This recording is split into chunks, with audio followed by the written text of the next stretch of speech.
Hello, everybody, and welcome to the Tatiana Show. It is April 13th, 2017. I'm broadcasting to you live from New Jersey, a wonderful place here in the United States, home of the free, or is it? Today, we have a really great guest coming on, but before we bring on Matt Phillips of the Free State Project, I wanted to talk a little bit about the event that I just went to. And actually, you know what? Why don't we bring in Matt? And Matt, I'll talk to you about the event instead of randomly to my audience. So everybody, welcome Matt Phillips from the Free State Project. Hi, Tatiana. See, I'm putting in sound effects. We're upping the production value here at the Tatiana Show. So I was just at Harvard, and last week we had on Kevin McKernan, who works at this company called Cortigen. Do you know Kevin at all? No, I don't. So it was actually they do genomics testing, and one of the things that they test is genomics for cannabis strains. And the conference was CanMed, and it was at Harvard University. So they had me perform, the Silk Road song and some other stuff, talk a little bit about Bitcoin. And I also went there with our mutually good friend, Lynn Ulbricht, who, of course, is always on the defense path of her son. And she was talking about, how the drug war affected her life and, how there's like a real human cost. But what I was really impressed with was how, I don't know, I just felt like I really learned a lot at this conference. I thought it was just going to be, some hippies saying, hey, you got to smoke more weed, it's good for you. But it was totally not like that. It was really professional. There were a lot of fantastic speakers with various degrees of technical things that they were talking about. And one of the things that I liked was this football player panel. And I don't like football. I don't play sports. But apparently in the football world and in general with a lot of the more violent sports, they suffer a lot of head trauma and a lot of physical damage. And especially in the football world, they're not allowed to treat themselves with cannabis, which protects them from dangerous brain injuries in some ways. It also relieves their pain, a whole slew of other kind of benefits. And instead, they're just given these opioids, and they all just become addicts, essentially. So it was, wild to see how much the state's involvement really prevented medical cannabis use. Even in terms of testing, there's only one place where you can get your strains from, and it's always the same strain. So with cannabis being a very diverse plant, that really limits the ability to be effective. Meanwhile, the same ABC agencies that are banning it from being done in the United States own patents on cannabis, or they send funding to, for example, Israel, where they have a really good program around medical cannabis. And it just, it was a real eye opener. It was almost like looking under a rock and finding a whole bunch more bugs and, radioactive material that needs to be cleaned out. Have you ever had anything like that over at Porcfest? I know that's coming up in New Hampshire. For people who don't know about Porcfest, we'll talk about that. But are you guys doing anything with medical cannabis this year, do you think?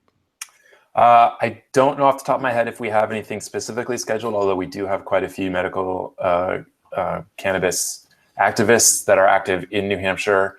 And of course, we have decrim bill that's working its way through the legislature right now. Our new Republican governor, Chris Sununu, has promised to sign the decrim bill if it gets to his desk. And hopefully that will, at least for New Hampshire, allow us to join some of the other states. There's actually a full legalization bill that has been doing better than people even expected in New Hampshire. But the other thing I want to say about the industry in general is, I do some angel investing, and I've seen quite a few people that are, investing in one area of that industry or another, whether it's on the sort of, grow and supply and distribution, or, selling shovels to gold diggers, where they're working on, products that growers could use to boost yields or more effectively manage, et cetera. All the way through to, apps that allow people to find out which strain they want, given what conditions they have, if it's medical, or, whether they're looking for, a strain to party with or a strain to just chill out at home.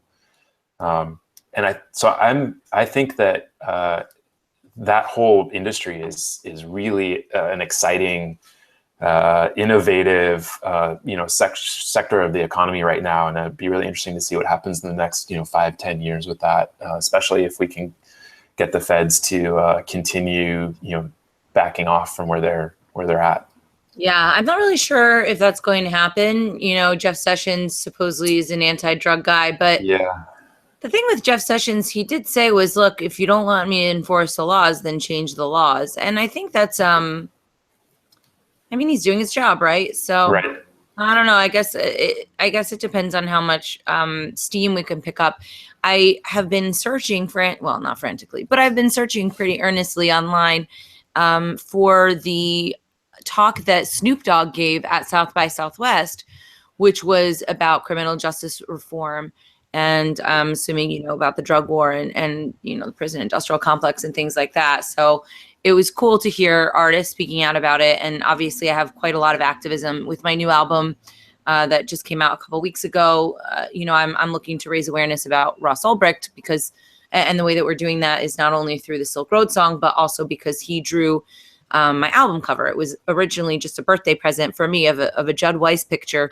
And that's how we kind of made it the album cover. I decided that would be a great way to bring it up in an organic way. And now we've got a whole bunch of different artists that are reaching out that want to be part of the Art for Ross project, which I actually think sort of started at Porcfest as just a random funny idea. I had a bunch of people hang out at a table. We gave them candy because that keeps people interested. And everybody just started out making pictures for Ross. There wasn't some sort of bar of how good your artwork had to be, but now we're seeing a lot more interest from actual professional artists, from music to physical art, trying to contribute their work. We've even got some photographers and stuff. So hopefully this year we'll get to do another version of that. Yeah, I love it. I think that's a fantastic idea. And that's exactly the kind of thing that I love seeing coming out of an event like that, where people kind of come together and they come up with a really creative way to communicate and educate about what our ideas are and how to go about doing our activism. Mm-hmm. So let's back it up a little bit so people have a little bit of framework for how your background goes. I know that you went to Princeton and majored in politics, and then you interned at the Cato Institute, finally joining at DoubleClick. Seems like you've got a lot of different things. Maybe you want to give people a little bit of background Sure. about how you came to Liberty and your Sure. path here. Well, speaking of marijuana, actually the first that I know of kind of spark happened for me in high school, where we had to give a public speaking exercise, and one of my classmates spoke about hemp regulation, not even the drug side of it, just the industrial side of it. And that was the first time that I was aware of where I was like, hey, yeah, wait a minute, why do we do that? That doesn't make any sense. That's dumb. So then by the time I got to college, I started thinking a lot more about politics. And then when I ended up at Cato, between my junior and senior year, one of my fellow interns was a gentleman named Jason Sorens. He was at Yale at the time, and he would later go on to publish an article in 2001 about saying, hey, instead of losing everywhere all the time, maybe libertarians ought to try and focus their efforts in one geographic area. That idea, of course, grew to become the Free State Project.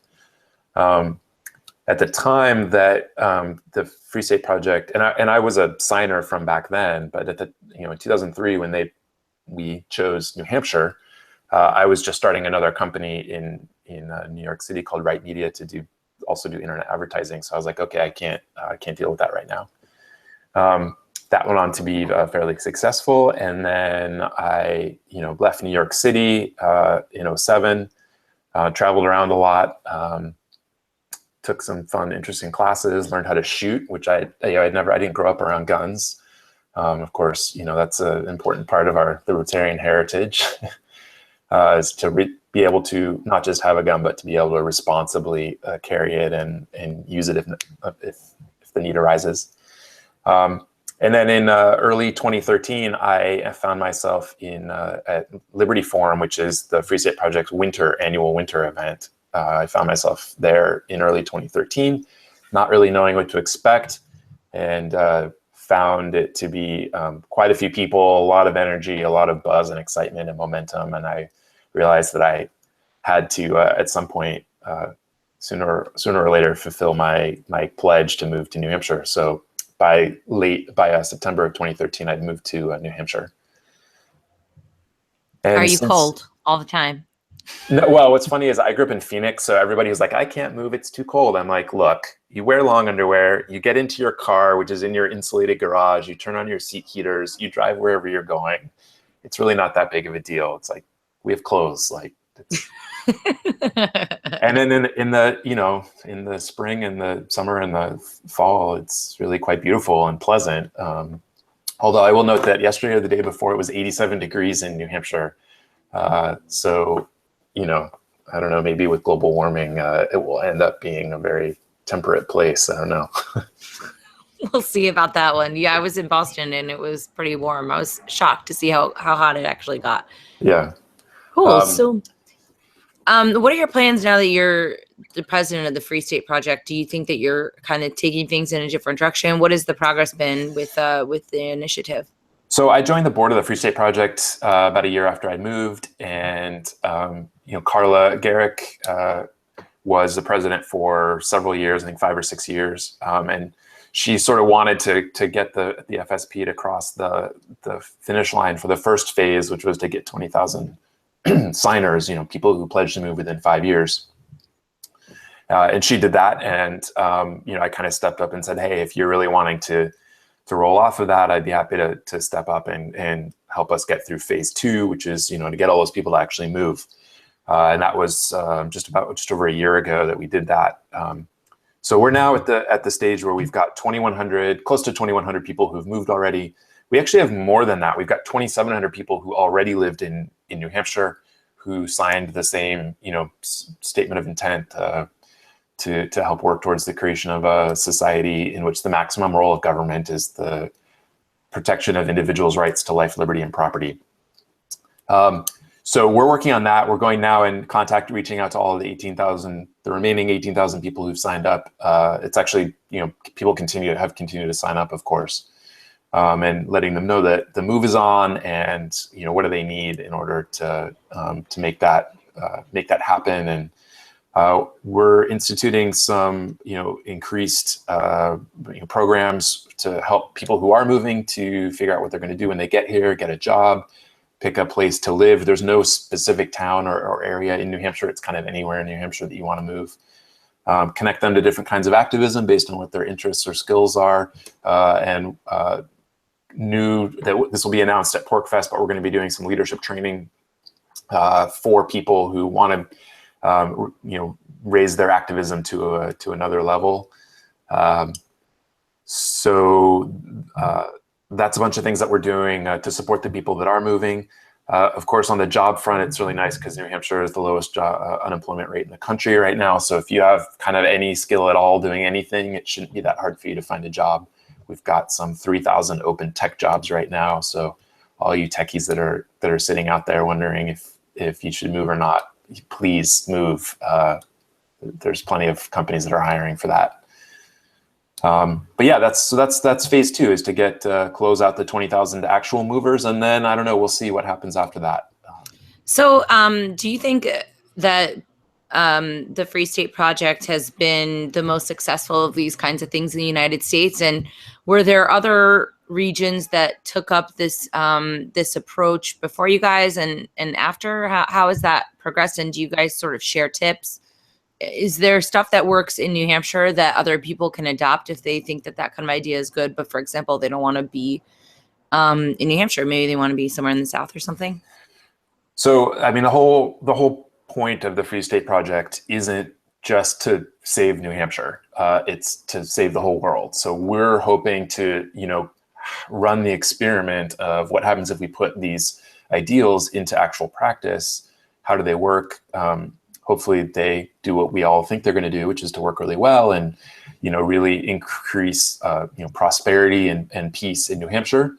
And then everyone else can sort of point to our example and say, look what they're doing there. We can do the same thing here. So all those people who don't want to move for whatever, various reasons they have, including that it's too cold, they can, wait and see how we do, and then, learn from our successes and from, I'm sure that, we'll make mistakes along the way as well.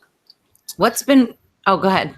I was going to say, so there are several other, initiatives around the country and around the world that are trying to kind of do various different experiments in that. There's the seasteaders that are trying to do it. Well, now they've sounds like they've got at least a new home down in Tahiti that's really exciting. I'm trying to decide if I can actually make it down there. They've got a big event in May. I don't know if you're going to that. No, but it sounds awesome. I wish I was. I know, right? It's a little far away. Give me a call. Well, I was just hanging out with Randy Hankin and Joe Quirk just for a hot second down in San Francisco last week at the Freedom Road Show. Then there's Liberland with Vit Jadlik over in Europe. That seems very exciting. I was just down at Anarchapulco down in February. That's a little bit smaller of a movement down there, but so there's all these different. There's the ZEDIS down in Honduras, the Special Economic Zone. So there's all these different sort of takes or spins on this idea of trying to find a place where we can reduce the burden of regulation and taxes, and try and have the experiment to see whether we can do better without this sort of leaden hand of government trying to get in the way. And I certainly talk to a lot of those guys semi regularly, and try to figure out what our best practices are. But as far as just sheer scale goes, obviously we're doing we're probably the most successful political migration period right now in the world, barring a bunch of refugee sort of forced relocation things that are happening in places like the Middle East.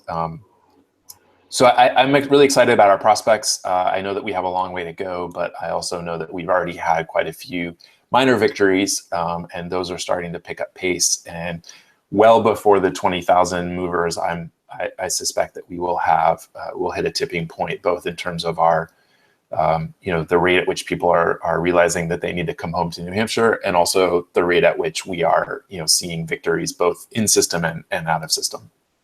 Interesting. So I have so many more questions. How do you, and I'm not even sure that you can answer this one, but, I was involved with Gold Skulch, and I have some experiences in the Liberty movement, especially with people trying to have a mass immigration of similarly minded people, where I think people take advantage of the trust that you naturally have with somebody who's supposedly ideologically aligned. How do you mitigate that sort of thing? Do you have any advice for people, and how do you route out bad actors within your own community? Obviously, there's always bad actors everywhere, but is there something that you guys are able to do? That's a really great question, and that's really something that I've been thinking a lot about in the last year since I've sort of taken up the reins. And I think it's a problem that every community has. It doesn't matter whether you're Liberty or not. I think the sort of more endemic problem for us is that we all have a pretty strong shared philosophical vision about personal rights and property rights, and so there is sort of an implicit assumption that people will respect those and that they understand those without needing to have anyone really explain it to you. But of course, theory and practice are the same. In practice, not always. So there's definitely, that's a challenge for any community, and it is for ours as well. And I'm part of a bunch of other different communities that are not, explicitly libertarian. Like I go to Burning Man and I volunteer there as a Black Rock Ranger, which is the sort of community mediators and peacekeepers, and some other communities as well. And everyone's got this problem. And the only thing you can really do is to just really communicate about it, to encourage everyone to be aware of it, to not be afraid to be the one that steps forward first, to say, hey, I observed this thing happening, and to encourage everybody else that when that happens, to take it seriously, to really try to get to the bottom of what's going on, and do so in a way that tries to respect everybody's experience and opinion, and to not get, I think the danger for us is that we immediately run to the nitty gritty philosophical details about, well, like take the whole United thing, right? It's like, that would happen with the doctor this last week. It's like, well, was he on the plane? Whose contractual obligation, blah, blah, blah. It's like, well, let's just start with the fact that you watch that and something's wrong. It's just, Yeah. that somewhere the system has broken down. And there is a, it's important to sort of, do the post-mortem and discuss, the whys and wherefores and how we can do it better next time. But it's also important to just connect with the person who seems to be the victim and say, hey, are you okay? Just on a human level. Like, before we go, trying to point fingers and do all of that, let's just try to make sure that somebody who is asking for help is getting consideration, is getting help. So as a community, of people, yeah, we have that problem. And as we grow, in size, the number of activists that are in the Free State Project that are actually in New Hampshire, it's just going to get harder and harder to do that.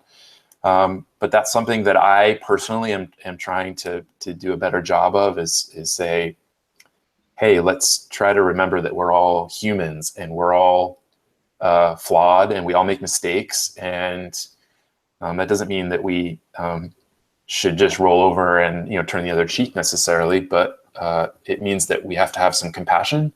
And I would like to gather people around me, certainly, who also have that level of compassion, to say, I understand that you understand the principles, and I understand that you, in this case, failed to live up to those. Well, that's okay. Let's, can we do a better job next time? Is there some help that we can give you? Or is this going to be something that's going to be an endemic problem and we need to, really disassociate ourselves? Yeah, I find that there isn't really much of an incentive for people to come forward, because everybody will say, oh, well, they didn't do it to me. And they sort of look for other excuses to not do what I think shunning should be back in style. If people are not living up to a certain moral code that they pretend to have, while I understand people make mistakes, if those mistakes happen repetitively and that person is sort of coming out as a scammer, I mean, I don't want to drop names, but there are certain people that over and over and over again, people give them the benefit of the doubt, and you Google their name and scam comes up. I wrote a song about it called Call You Out off of my new record. And, I think of it as a bit of a rallying cry to get other people to come with it. But at the same time, as a victim of some of this kind of sociopathic behavior and unethical behavior, I fear that it becomes more of a further victimization of the person when they try and come out, and then everybody just makes up excuses for the bad person because they're a celebritarian and they're a really good speaker. Just because you're a really good speaker doesn't make you a good person. And obviously several things comprise what a good person is, but I think that some things qualify you as definitely not a good person, and you need to go. I think this cuts to the heart not only of our activism and our community, but also of our philosophy. And in conversations that I have with people, especially either non-libertarians or baby libertarians, they're like, well, how would we do this in a totally private society? And it always comes back to me. It always comes down to reputation management. That is how you deal with just a whole host of issues around how do we organize ourselves as a society. And, we have the technology now to be able to do this in a better way than we've ever been able to do it, since the time of, tens of thousands of years ago, when we were in, Dunbar's number, 150 member groups of hunter-gatherers, where you actually could know everybody and all of their history and all of their family and friend connections, et cetera. Well, we can't do that anymore. We're just too many of us. And I really hope that, and I know there are some people working on this, but I hope that all of those brilliant minds that are working on, in the cryptocurrency space and in the, cannabis technology space, et cetera, that they are working on and thinking about technology tools that we can use to better manage reputation, within our smaller communities and also sort of at large in the world, so that we as individuals can make better and more informed choices about who we want to associate and do business with and who we don't. And that could help solve that first mover disadvantage problem that you're talking about, where the first person that comes out and says, hey, this person, I'm a victim and this person is an aggressor, that it can better manage that protocol and that process, so that we can say, all right, well, let's look at this situation. And after determining some of the facts of the case and talking about, what's right and what's wrong, we can sort of assign some scores or some, points or whatever to each person in this situation, so that we know next time, there's some history there. So we can say the next time somebody else accuses the same person, or start to become a pattern. The next time this person accuses somebody else who we thought was a good actor, then we can start to build up that reverse reputation of this person is making false accusations, or however you want to do that. We already have lots of organizations that are doing this today to one level of success or another, right? You look at Yelp, you look at Uber or Lyft or any of the other ride sharing agreements. Airbnb is doing this. eBay. Sure, eBay's the granddaddy of them all. And some of them sort of work better than others. And I would love to see there be a lot more subtlety and nuance and granularity around it, because it might be that I wouldn't ever want to do business with this person, but I'd be happy to go out, and have a drink with them because they're hilarious. Or, maybe their business transgressions are so severe that as much as I find them fun to hang around with in person, I don't even want to be associated with them, at all. Yeah, you can see, sorry. Hi, everyone. Hi. Sorry for being late. I had internet issues.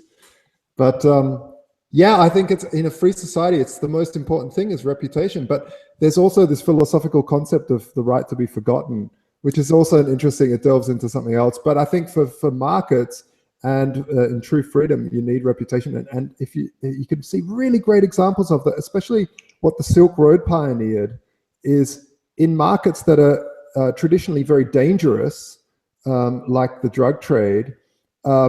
You didn't have any sort of arbitration on conflict. So markets like these developed these ways of building your own reputation up, and it costs a lot if you lose that reputation, because you have to then start selling product a lot more cheaper or whatever.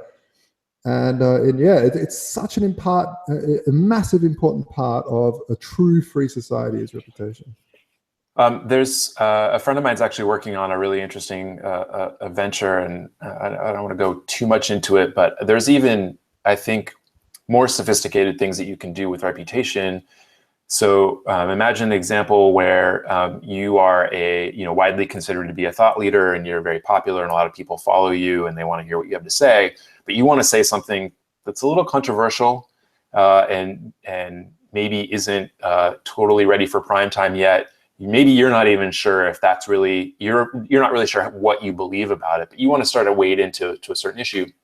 What if you could kind of section off some of your reputation score to a pseudonym, and you could begin publishing under that pseudonym and join the conversation that way, so that people know that whoever's behind that is a good and respected actor, but wants to talk about things a little bit sort of off the record. And then you can, depending on what happens in that conversation, you can either shut it down, or you can bring it back in you can reveal your identity. Absolutely. Actually, I've got a good example of that. Eric Voorhees did that really with Shapeshift. Before he launched Shapeshift, because altcoins were very frowned upon in the Bitcoin space in the early days. And, Eric, in his wisdom, saw the massive opportunity that was there, but built it under a pseudonym, and then came out afterwards saying, hey, it's mine. And it's very similar, right? You sort of right. And I think what's really important about, and this goes back to some of the cypherpunk writings, where you actually don't, because currently the system of ID is that my flesh and body is the ID. And that's really dangerous, because if that gets stolen, that identity, I can't go further back. I can't delete myself. Whereas if you have a pseudonym where you build reputation onto that, and you don't want to lose that, but if it gets stolen, you can turn it off by publicly announcing that's gone and starting a new one. And yeah, it gives rise to, and it might be good for that whole right to be forgotten thing, but also if you've made a mistake and need to restart, we're all human as well. But on the other side, you get if you get serial scammers, it's got to be a way to stop them. So it's an interesting conversation. Right. Great. So we're not going to solve everything, but I'm encouraged with some of these ideas. So that remains to be seen.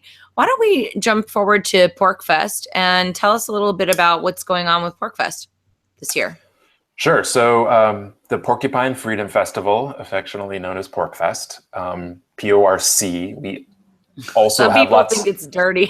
They're like, what goes on there? I want to go. I'm like, oh, no. People think it's bacon. In fact, we actually had a couple show up. They actually came down all the way from Canada. They were like, where's the, we came here to eat meat. And we're like, well, and I think they ended up staying and having a lovely time, but they were expecting. You're free to eat meat. Yeah. Well, and we certainly have, there's even we do a pig roast on the Saturday that's sponsored by Bardo Farm, which is a group of activists that live in New Hampshire, and they have a farm, and they also make guns, of course. So we do have pig products, but mostly it's about the porcupine, which is our mascot. So Porcfest, it's going to be this year, June 21 through 24, and this will be the 14th annual Porcfest. We've been holding it every year since New Hampshire was chosen, at Rogers Campground, which is in lovely Lancaster, New Hampshire, just north of the Notches of the White Mountains. And we will see probably about 1,500 people, more of whom are actually from out of state. So it's a lot of people who haven't moved yet that are coming to experience the community of the Free State Project for the first time, or for the 6th, 7th, 10th time. It's a good way to come in and check it out and see what you're getting into. A lot of people, there's some people that just never leave. They're like, well, what is this Free State Project? We'll go check it out. They come to Porcfest. They call their wife and say, put the house on the market. I'm not even coming home. So there's certainly that aspect. A lot of talks, a lot of activities. We've got a lot of regulars like you, like Jeff Tucker. Will Coley will be coming back and talking about a lot of different things that he's done in the last year. Of course, running for office, but also the whole situation with Muslim sentiment in this country has gotten quite topical. Dale Brown from Threat Management Center in Detroit is going to be coming and not only talking about what he's doing in Detroit, but also holding some self-defense classes for people, for women, for teens. We just announced that Connor Boyack, who is the executive director of the Liberty Institute in Utah, and also the author of the Tuttle Twins series of libertarian children's books, is going to be coming and doing a children's book reading, and then also talking about his activism, his political activism in Utah. We were going to have, this hasn't even actually been announced yet, but John McAfee was supposed to be headlining, and unfortunately he just notified us that he's not going to be able to make it this year due to another commitment that just came up. Which is sad, I think, for both he and us, because I think we're really his tribe. He doesn't even know it yet. But hopefully we'll be coming back next year, working on, I don't know if I can announce it yet, but a couple of other people that are going to be coming in to fill his spot, both as far as Bitcoin and also political activism is concerned. A bunch of other speakers. Schedule should be up shortly. You can find out more by going to porcfest.com and get your tickets, which are $80. Runs Wednesday through Sunday morning. And it's really a great way to see what we're all about at the Free State Project. Excellent. Yeah, I have a really good time every year that I go. So I hope that people decide to come out. I mean, they always do. So that's good. Josh, are you going to make it to America ever again or no?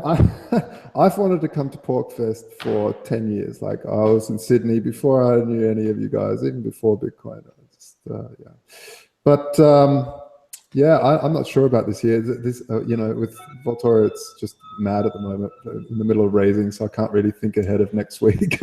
I'm just, yeah. Listen, he's just concerned. So I told Josh that I'm inviting all of my hot girlfriends to his house this summer. I'm calling it the Hot Girl Hotel. So I think he's just trying to prepare for the onslaught of gorgeous libertarian women that I'm going to be bringing to his home. Bring it on. Matt's like, what happened? He's like, as long as you're also inviting them to Porcfest, then great. Exactly. Well, a lot of my gorgeous friends are already coming to Porcfest, but yes, true. I think that's implied. I love how many. Well, I'm happy with how many gorgeous women are in the Liberty movement. You know, when I came here only 4 or 5 years ago, you were the only gorgeous woman. Oh, you're too sweet. No, there were still pretty girls, but now, I mean, it's getting like, there's some hotness going on. I like it. I think, we got to outbreed the status. So making progress. I get this question a lot, especially it seems like lately is like, oh, well, what's your male female ratio? They always ask sort of suspiciously and skeptically. And they should be suspicious. with not without good cause, but what we see in New Hampshire, of course, is that for every guy, that shows up, there's he's bringing along a significant other who maybe isn't super into the whole liberty movement, but tag along anyway. So we end up with a really a pretty even and balanced mix. And then of course, now that we've been doing this for 15 years, there's plenty of kids who either tagged along or are now New Hampshire natives, and they're coming up through the ranks. Yeah, it's really fun. There's a family element to it. Obviously, some of the stuff isn't as family friendly, but it's good that people don't have to feel like if they have children that they're not going to have anything to do. There seems to be a pretty healthy and happy bunch of little rabble rousing kids running around. So well, out of 1,500 people that we had last year, 200 were kids, and we have all day long, all week long activities and things for the kids to do. So. If you're not sure, definitely bring along the family and they'll have a blast. Perfect. Well, I think we're going to wrap the show for today. Unless, Matt, is there anything else that you wanted to touch on before we bid you a fond farewell? Just one last thing. If you can't make it to Porcfest, if any of your listeners aren't available, then we have meetups every other day, it seems like, somewhere in the state. So if you ever find yourself up in that area, please don't hesitate to give us a shout either on Facebook or off of our website, and we'll set you up with a group of activists that can show you around. So, but otherwise, no. Awesome. Thanks for the opportunity to share with everybody, and look forward to doing it again. Excellent. Thanks so much for coming on. And Josh, me and you, why don't we chat for a few minutes? Matt, thank you. So Josh, I didn't tell you, we went to the marijuana conference this weekend. I'll have to tell you later because the audience probably doesn't need to hear about it a second time. But I wanted to say thanks to the friends and sponsors of the show. The BitcoinCPA.com tax season is thankfully almost behind us. But if you're slow, go and talk to Kirk. He can file an extension, and he's been setting me up with this Invisibiz thing where he is making me go paperless, and he's going to make me less of a disorganized mess. So I'm very excited to see how that streamlining goes and sharing it with everyone. Invisibizine's general problem. I don't know what that is. I think that was a really bad joke. That was a very nerdy joke. Only some Bitcoiners will really understand. Man, I need to step up my game. CryptoCompare.com, a supporter of the show. Josh, you guys have a ticker on there, right?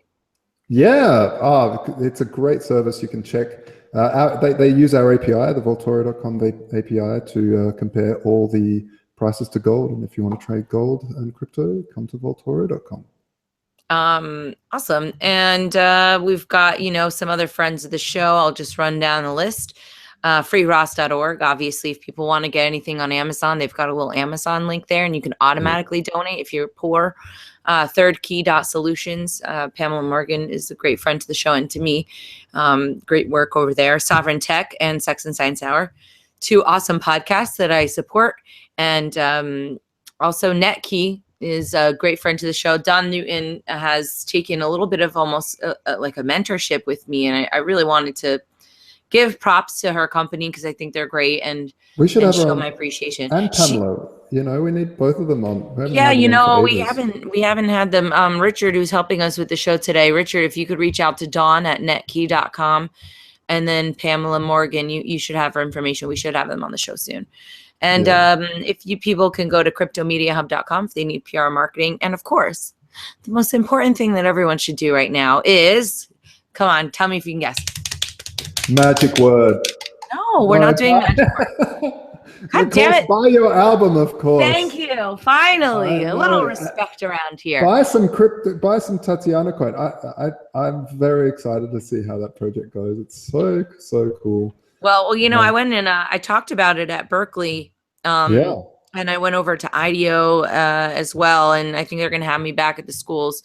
So that seems, I don't know, everybody seems to like it. It's so revolutionary. It's really, really cool. And, coming from an artistic family who's made up of a lot of musicians, I can only sympathize with a lot of the problems that it's solving. So it's really, really cool. Yeah. Well, yep. And then people can find out more about that at my website, tatianamrose.com. And there was something else I wanted to tell you, but I don't remember what. Oh, yeah, I'm going to do that Heroes thing next week. Remember, we had Megan Himmel last week on the show, so I'm going to do a kind of a women's panel about music industry stuff, but also instead of, I do think that there are some real legitimate issues for women to feel a certain level of confidence. There's a certain level of, discrimination, but I also think that focusing on stories of empowerment is better. And I think that that's the focus of this conference too. So I look forward to getting inspired. People can check out my website for other upcoming events. I know I've got an event in May 1st, and I don't know, just booking out all over the place. So thanks everyone for listening to the show. Can't wait for next week. We've got Bridge 21, which is going to be, I'm not sure who's coming on from Bridge 21, if it's going to be Will Madden or if it's going to be Elizabeth Plauché. Both people are cool. It's a lucky dip. And then there's another guest next week, but I don't remember who it is. I'm going to look it up right now. And then this way people can wonder what's going to happen. Oh, Sally O is going to come on, and she's going to talk about that. There's this Amish guy who they want to give him 40 years for selling like an all natural salve. So that seems perfectly reasonable.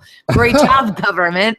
Well, it's 40 years of free labor for the government. So, Yes, slavery is alive and well in the United States of America. But we're looking to change that here with the Tatiana Show. Artist coins, Bitcoin, Voltoro, taking back the power from the man. Taking it back. Oh, totally random plug for something that I don't really know why I'm bringing it up, except for the fact that I think it's cool. There's an article about Amir Taki in Wired right now that my beautiful friend Jessica, who has a really cool movie called, I think, No Control. It's a movie about the gun control and stuff like that. But she told me about it, and Amir Taki is in Wired, and it talks about what happened to him when he went to the Middle East. Have you read this article yet? I haven't read the article, but I listened to a great podcast of him on the crypto show, and it was really good. Oh, really? Wow. Why don't we have on our show? When did he go on the crypto show? A week and a half ago or a week ago. Man, the crypto show is on their game. They're scooping up all these great guests, but luckily they're awesome. I love those guys. They're so cool. Yeah. So hopefully we'll reach out to Amir Taki, because I would like to speak with him more. Controversial figure, but I find him to be very inspiring. I'm a huge fan. Why is he on Facebook? I find that hard to believe. I'm just searching around. It seems like he's grown up a lot. Oh no, this is the real Amir. I've known him. I mean, I haven't really known him. I've just known of him online and followed him, his development, and he's an interesting character. That's for sure. Oh, absolutely. And, next week I'm actually going to go to Los Angeles with Lynn Ulbricht and Judd Weiss, who I adore. is having a photography workshop, which I wish I was able to spend time doing that, but it's over 2 days. But he's also having a party, and Lynn is going to speak a little bit, and I'm going to sing some songs from the new World record. famous parties, apparently. They are, and plus I just love hanging out with Judd and Ovens and that whole he's a LA cool guy. crew.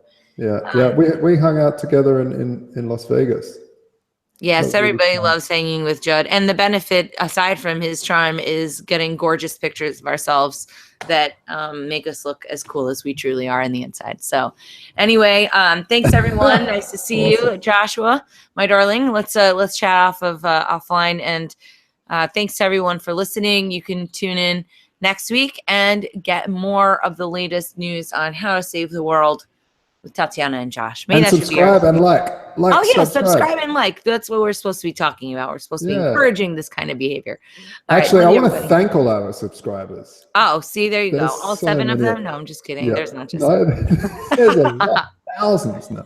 You know what? People tell me all the time that they listen to this show, so it's very encouraging. Yeah, me too. And also people can sponsor the show if they want to reach out. So yeah, we got a lot of listeners. Free to make free, suckers. No, I'm just kidding. All right, thanks everyone. I love you. Bye. Ciao. See you later. Peace out.